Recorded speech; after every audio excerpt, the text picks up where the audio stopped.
Hi friends, welcome to computer tech world. ನಾನು Sagar. Friends, ಇವತ್ತು Microsoft Word ಸರಣಿಗಳನ್ನ ಮುಂದುವರಿಸುತ್ತಾ ಇಂದಿನ ಸಂಚಿಕೆಯಲ್ಲಿ ನಾವು ಮೈಕ್ರೋಸಾಫ್ಟ್ ವರ್ಡ್ ಅನ್ನ ಯೂಸ್ ಮಾಡುವಾಗ ಗಮನ ಹರಿಸಬೇಕಾದಂತ ಕೆಲವೊಂದಷ್ಟು ಅಂಶಗಳಿವೆ ಸ್ನೇಹಿತರೆ. ಆ ಅಂಶಗಳು ಯಾವುವು, ಅದನ್ನ ಯಾವ ರೀತಿ ಯೂಸ್ ಮಾಡೋದು, ಈ ಎಲ್ಲ ವಿಚಾರಗಳನ್ನ ಪ್ರಾಕ್ಟಿಕಲ್ ಡೆಮೋ ಮೂಲಕ ಒಂದೊಂದಾಗಿ ತಿಳ್ಕೊಳ್ತಾ ಹೋಗೋಣ. ಫ್ರೆಂಡ್ಸ್, ಈ ವಿಡಿಯೋ ತುಂಬಾ ಯೂಸ್ಫುಲ್ ಆಗಿರುತ್ತೆ. ವಿಡಿಯೋ ಸ್ಕಿಪ್ ಮಾಡಬೇಡಿ, ಕಂಪ್ಲೀಟ್ ಆಗಿ ವಾಚ್ ಮಾಡಿ. ಹಾಗೆ ಈ ವಿಡಿಯೋಗೊಂದು ತಪ್ಪದೇ ಲೈಕ್ ಮಾಡಿ. ಇನ್ನೂ ನಮ್ಮ ಚಾನಲ್ಗೆ ಯಾರು ಸಬ್ಸ್ಕ್ರೈಬ್ ಆಗಿಲ್ಲೋ ಅವರು ದಯವಿಟ್ಟು ಸಬ್ಸ್ಕ್ರೈಬ್ ಮಾಡ್ಕೊಳ್ಳಿ. ನಿಮ್ಮ ಸ್ನೇಹಿತರೊಂದಿಗೆ ಹೆಚ್ಚು ಶೇರ್ ಮಾಡ್ಕೊಳ್ಳಿ ಅಂತ ಕೇಳ್ಕೊಳ್ತಾ ಇಂದಿನ ಸಂಚಿಕೆಯನ್ನ ಆರಂಭ ಮಾಡ್ತಾ ಇದ್ದೀನಿ. ಫ್ರೆಂಡ್ಸ್, ಇವಾಗ ಮೊದಲನೇ ಅಂಶದ ಕಡೆ ಗಮನ ಹರಿಸೋಣ. ಯಾವ್ದಪ್ಪ ಅಂತಂದ್ರೆ, ನಾವು ಮೈಕ್ರೋಸಾಫ್ಟ್ ವರ್ಡ್ ಅನ್ನ ಯಾವ್ಯಾವ ರೀತಿ ಅಥವಾ ಎಷ್ಟು ರೀತಿ ಓಪನ್ ಮಾಡ್ಕೋಬಹುದು ಅಂತ ಹೇಳಿ. ಮೊದಲನೇದಾಗಿ ನಾವು ಸ್ಟಾರ್ಟ್ ಮೆನು ಕೀ ಪ್ರೆಸ್ ಮಾಡಿ ಸರ್ಚ್ ಬಾಕ್ಸ್ ಮುಖಾಂತರ ಓಪನ್ ಮಾಡ್ಕೋಬಹುದು. ಎರಡನೇದಾಗಿ ರೆಂಡರ್ ಬಾಕ್ಸ್ ಅಲ್ಲಿ ಓಪನ್ ಮಾಡ್ಕೋಬಹುದು. ಇನ್ನ ಮೂರನೇದಾಗಿ ನಿಮ್ಮ ಲ್ಯಾಪ್ಟಾಪ್ ಅಥವಾ ಡೆಸ್ಕ್ಟಾಪ್ ಗಳಲ್ಲಿ ನೀವು ಡೆಸ್ಕ್ಟಾಪ್ ಮೇಲೆ ಮೈಕ್ರೋಸಾಫ್ಟ್ ವರ್ಡ್ ಡಾಕ್ಯುಮೆಂಟ್ ನ ಶಾರ್ಟ್ ಕಟ್ ಕ್ರಿಯೇಟ್ ಮಾಡಿ ಇಟ್ಕೊಂಡಿದ್ರೆ ಅದರ ಮುಖಾಂತರ ಓಪನ್ ಮಾಡ್ಕೋಬಹುದು. ಸ್ನೇಹಿತರೆ, ಈಗ ಎರಡನೇದು ಯಾವ್ದಪ್ಪ ಅಂತಂದ್ರೆ ರೆಂಡರ್ ಬಾಕ್ಸ್ ನ ಓಪನ್ ಮಾಡೋದಕ್ಕೆ ವಿಂಡೋಸ್ ಮತ್ತೆ ಆರ್ ಕೀ ಪ್ರೆಸ್ ಮಾಡಬೇಕು. ಸೊ ವಿಂಡೋಸ್ ಮತ್ತೆ ಆರ್ ಕೀ ಪ್ರೆಸ್ ಮಾಡಿ ಅದರಲ್ಲಿ ನಾವು ವಿನ್ ವರ್ಡ್ WINWORD ಅಂತ ಟೈಪ್ ಮಾಡಿ ಎಂಟರ್ ಕೀ ಪ್ರೆಸ್ ಮಾಡಿದ್ರೆ ಮೈಕ್ರೋಸಾಫ್ಟ್ ವರ್ಡ್ ಓಪನ್ ಆಗುತ್ತೆ. ಇನ್ನ ಎರಡನೇದು ಯಾವ್ದಪ್ಪ ಅಂತಂದ್ರೆ ಸರ್ಚ್ ಬಾಕ್ಸ್. ನೋಡಿ, ಇವಾಗ ನಾನು ಸರ್ಚ್ ಬಾಕ್ಸ್ ಮುಖಾಂತರ ಓಪನ್ ಮಾಡಿ ತೋರಿಸ್ತೀನಿ. ನಾನು ಇವಾಗ ಸ್ಟಾರ್ಟ್ ಮೆನು ಕೀ ಪ್ರೆಸ್ ಮಾಡ್ತಾ ಇದ್ದೀನಿ. Start window, search box, edit, search for apps, settings and documents blank. Friends, ಇವಾಗ ಸರ್ಚ್ ಬಾಕ್ಸ್ ಬಂದಿದೆ. ಈ ಸರ್ಚ್ ಬಾಕ್ಸ್ ಅಲ್ಲಿ ನಾನು ವರ್ಡ್ ಅಂತ ಟೈಪ್ ಮಾಡ್ತಾ ಇದ್ದೀನಿ. WORD Word 2016 app. Press right to switch preview 1 of 1 level 1. Friends, ಕೇಳಿಸ್ಕೊಂಡ್ರಲ್ಲ, ವರ್ಡ್ 2016 ಆಪ್. ನಾನೀಗ ಇದರ ಮೇಲೆ ಎಂಟರ್ ಕೀ ಪ್ರೆಸ್ ಮಾಡ್ತಾ ಇದ್ದೀನಿ.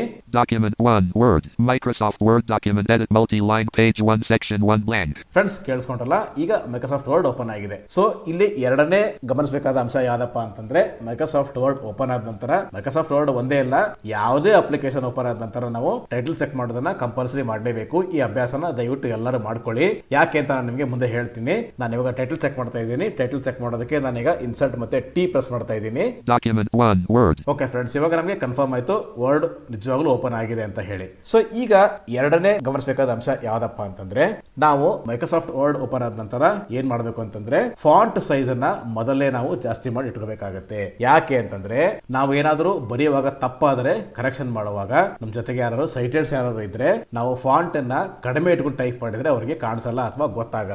ಆ ಕಾರಣಕ್ಕೆ ಫಾಂಟ್ ಅನ್ನ ನಾವು ಜಾಸ್ತಿ ಮಾಡ್ಕೋಬೇಕಾಗುತ್ತೆ. ಡಿಫಾಲ್ಟ್ ಆಗಿ ನೋಡಿ, ಮೈಕ್ರೋಸಾಫ್ಟ್ ವರ್ಡ್ ಓಪನ್ ಆದ ನಂತರ ಇದರ ಫಾಂಟ್ ಸೈಜ್ 11 ಇರುತ್ತೆ. ಓಕೆ, ಇದರ ನಾವು 18 ಮಾಡ್ಕೋಬೇಕಾಗುತ್ತೆ.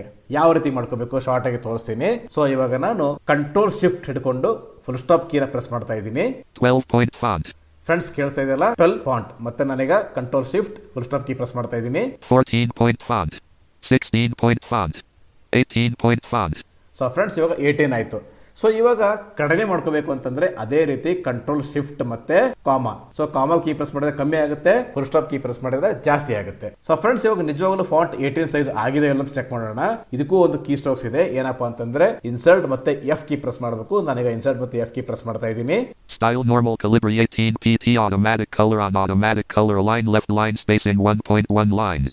ಫ್ರೆಂಡ್ಸ್, ಕೇಳಿಸ್ಕೊಂಡ್ರಲ್ಲ, 18 ಫಾಂಟ್. ಫ್ರೆಂಡ್ಸ್, ಇವಾಗ ನಾವು ಇಲ್ಲಿ ಇನ್ನೊಂದು ಮಾಡಬಹುದು. ಏನಪ್ಪಾ ಅಂತಂದ್ರೆ, ಇನ್ಸರ್ಟ್ ಕೀ ಹಿಡ್ಕೊಂಡು ಎಫ್ ನ 2 ಸಲ ಕೀ ಪ್ರೆಸ್ ಮಾಡಿ ನಾವು ಡೌನ್ ಅರ ಕೀನ ಪ್ರೆಸ್ ಮಾಡಿಕೊಂಡು ಕೂಡ ಇಲ್ಲಿ ಚೆಕ್ ಮಾಡ್ಕೋಬಹುದು. ನೋಡಿ, ನಾನು ಇವಾಗ ಇನ್ಸರ್ಟ್ ಕೀ ಹಿಡ್ಕೊಂಡು ಎಫ್ ನ 2 ಸಲ ಪ್ರೆಸ್ ಮಾಡ್ತಾ ಇದ್ದೀನಿ. Formatting document calibri. ನೋಡಿ ಫ್ರೆಂಡ್ಸ್, ಫಾರ್ಮ್ಯಾಟಿಂಗ್ ಡಾಕ್ಯುಮೆಂಟ್ ಅಂತ ಬಂದಿದೆ. ನಾನು ಇವಾಗ ಇಲ್ಲಿ ಡೌನ್ ಅರ ಕೀ ಪ್ರೆಸ್ ಮಾಡ್ತಾ ಇದ್ದೀನಿ. 18 pt. ನೋಡಿ, 18 font. Automatic color on automatic color. Automatic colour. ಮತ್ತೆ ಡೌನ್ ಅರ ಕೀ ಪ್ರೆಸ್ ಮಾಡ್ತಾ ಇದ್ದೀನಿ. Align left. ಸೊ ನೋಡಿ ಫ್ರೆಂಡ್ಸ್, ಕೇಳಿಸ್ಕೊಂಡ್ರಲ್ಲ, ಈಗ ನಾವು ಇನ್ಸರ್ಟ್ ಮತ್ತೆ ಎಫ್ ಕೀ ಪ್ರೆಸ್ ಮಾಡಿದಾಗ ಒಟ್ಟಿಗೆ ಎಲ್ಲ ಹೇಳ್ತಲ್ವಾ, ನಮಗೆ ಅರ್ಥ ಆಗದ ಇದ್ದಾಗ ನಾವು ಇನ್ಸರ್ಟ್ ಕೀ ಹಿಡ್ಕೊಂಡು ಎಫ್ ನ 2 ಸಲ ಕೀ ಪ್ರೆಸ್ ಮಾಡಿ ನಾವು ಅಪ್ ಮತ್ತೆ ಡೌನ್ ಅರ ಕೀಗಳನ್ನ ಯೂಸ್ ಮಾಡಿಕೊಂಡು ಫಾಂಟ್ ಇನ್ಫಾರ್ಮೇಶನ್ ಬಗ್ಗೆ ನಾವು ಓದ್ಕೋಬಹುದು. ಸೊ ನಾನೀಗ ಈ ಡೈಲಾಗ್ ಬಾಕ್ಸ್ ಇಂದ ಆಚೆ ಬರೋದಕ್ಕೆ ಎಸ್ಕೇಪ್ ಕೀನ ಪ್ರೆಸ್ ಮಾಡ್ತಾ ಇದ್ದೀನಿ. Document 1 Word Microsoft Word document edit multi-line page 1 section 1 blank. Friends, ಇವಾಗ ಮೂರನೇ ಅಂಶದ ಕಡೆ ಗಮನ ಹರಿಸೋಣ. ಯಾವ್ದಪ್ಪ ಅಂತಂದ್ರೆ, ಇವಾಗ ನೋಡಿ, ನಾವು ಡಾಕ್ಯುಮೆಂಟ್ ನ ಓಪನ್ ಮಾಡಿದೀವಿ, ಟೈಟಲ್ ಕೂಡ ಚೆಕ್ ಮಾಡಿದೀವಿ. ಟೈಪ್ ಮಾಡುವಾಗ ಬೈ ಮಿಸ್ಟೇಕ್ ಆಗಿ ಮೌಸ್ ಪ್ಯಾಡ್ ಮೇಲೆ ಕೈ ಇಟ್ಟೆ ಸ್ವಲ್ಪ ಟಚ್ ಆಗಿ ನಮ್ಮ ಲ್ಯಾಪ್ಟಾಪ್ ಮೌಸ್ ಪ್ಯಾಡ್ ಗೆ ಟಚ್ ಆಗಿ ನಮ್ಮ ಕರ್ಸರ್ ಬೇರೆ ಎಲ್ಲೋ ಜಂಪ್ ಆಗುತ್ತೆ. ಸೊ ಅಂತ ಟೈಮಲ್ಲಿ ಏನಾಗುತ್ತೆ ಅಂತಂದ್ರೆ, ನಾವು ಟೈಪ್ ಮಾಡೋದು ವೇಸ್ಟ್. ಸೊ ನಾವು ಟೈಪ್ ಆಗಿದೆ ಅನ್ಕೊಂಡ್ರೆ ಟೈಪ್ ಮಾಡ್ತಾ ಇರ್ತೀವಿ, ಬಟ್ ಟೈಪ್ ಆಗ್ತಿರಲ್ಲ ಅದು. ನೋಡಿ, ಈಗ ಉದಾಹರಣೆಗೆ ಹೇಳ್ತೀನಿ ನಾನು ನಿಮಗೆ. ನೋಡಿ, ಇವಾಗ ನಾನು ಮೌಸ್ ಪ್ಯಾಡ್ ಮೇಲೆ ಕೈ ಇಟ್ಟೆ, ಸ್ವಲ್ಪ ಟಚ್ ಆಗಿ ನಮ್ಮ ಫೋಕಸ್ ಕೆಳಗಡೆ ಎಲ್ಲ ಹೋಗಿದೆ. ನೋಡಿ, ಟೈಪ್ ಮಾಡ್ತಾ ಇದ್ದೀನಿ.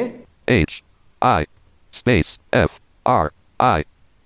FRIENDS tooltip unavailable. ನೋಡಿ ಫ್ರೆಂಡ್ಸ್, ನಾನು ಟೈಪ್ ಮಾಡ್ತಾ ಇದ್ದೀನಿ, ಬಟ್ ಅದು ಅಕ್ಷರ ತಗೊಳ್ತಾ ಇಲ್ಲ. ನಮ್ಮ ಫೋಕಸ್ ಬೇರೆ ಎಲ್ಲೋ ಮೂವ್ ಆಗಿದೆ ಅಲ್ವಾ. ಇಂಥ ಸಂದರ್ಭದಲ್ಲಿ ಏನಾಗುತ್ತೆ ಅಂತಂದ್ರೆ ನಾವು ಮಾಡಿರ್ತಕ್ಕಂಥ ಅಷ್ಟು ಟೈಪಿಂಗ್ ವೇಸ್ಟ್, ಇದ್ರ ಜೊತೆಗೆ ನಮ್ಮ ಟೈಮ್ ಕೂಡ ಕಂಪ್ಲೀಟ್ ಆಗಿ ವೇಸ್ಟ್ ಆಗುತ್ತೆ. ಇಂಥದನ್ನ ನಾವು ಅವಾಯ್ಡ್ ಮಾಡೋದಕ್ಕೆ ನಾವೇನ್ ಮಾಡಬೇಕು, ಅವಾಗ ಟೈಟಲ್ ಚೆಕ್ ಮಾಡ್ತಾ ಇರಬೇಕಾಗುತ್ತೆ. ಸೊ ಈಗ ಬೈ ಮಿಸ್ಟೇಕ್ ಆಗಿ ನಮ್ಮ ಕೈ ಟಚ್ ಪ್ಯಾಡ್ ಗೆ ಟಚ್ ಆಗಿ ಎಲ್ಲೋ ಬೇರೆ ಕಡೆ ಫೋಕಸ್ ಮೂವ್ ಆಗಿದೆ. ಸೊ ಇವಾಗ ನಾವು ವರ್ಡ್ ಮೇಲೆ ಮತ್ತೆ ಫೋಕಸ್ ತರಬೇಕು.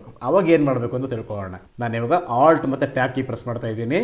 Document 1, Word row 1, column 1. Document 1, Word, Microsoft Word document edit multi-line page 1 section 1 blank. Friends ಕೇಳಿಸ್ಕೊಂಡಲ್ಲ, halt ಮತ್ತೆ ಟ್ಯಾಬ್ ಕೀ ಪ್ರೆಸ್ ಮಾಡಿದ ತಕ್ಷಣ ಡಾಕ್ಯುಮೆಂಟ್ 1 ಮೈಕ್ರೋಸಾಫ್ಟ್ ವರ್ಡ್ ಅಂತ ಹೇಳ್ತು. ಅವಾಗ ನೀವು ಆಲ್ಟ್ ಕೀನ ಬಿಟ್ಟ ತಕ್ಷಣ ಆಟೋಮೆಟಿಕ್ ಆಗಿ ನಮ್ಮ ಫೋಕಸ್ ವರ್ಡ್ ಮೇಲೆ ಬಂದಿರುತ್ತೆ. ಸ್ನೇಹಿತರೆ, ಇದಿಷ್ಟು ಮೈಕ್ರೋಸಾಫ್ಟ್ ವರ್ಡ್ ಅನ್ನ ಯೂಸ್ ಮಾಡುವಾಗ ಅವಶ್ಯವಾಗಿ ಗಮನ ಹರಿಸಬೇಕಾದಂತ ಅಂಶಗಳು. ಸ್ನೇಹಿತರೆ, ಇದಿಷ್ಟು ಈ ವಿಡಿಯೋದ ಮಾಹಿತಿ. Thank you friends, thank you very much.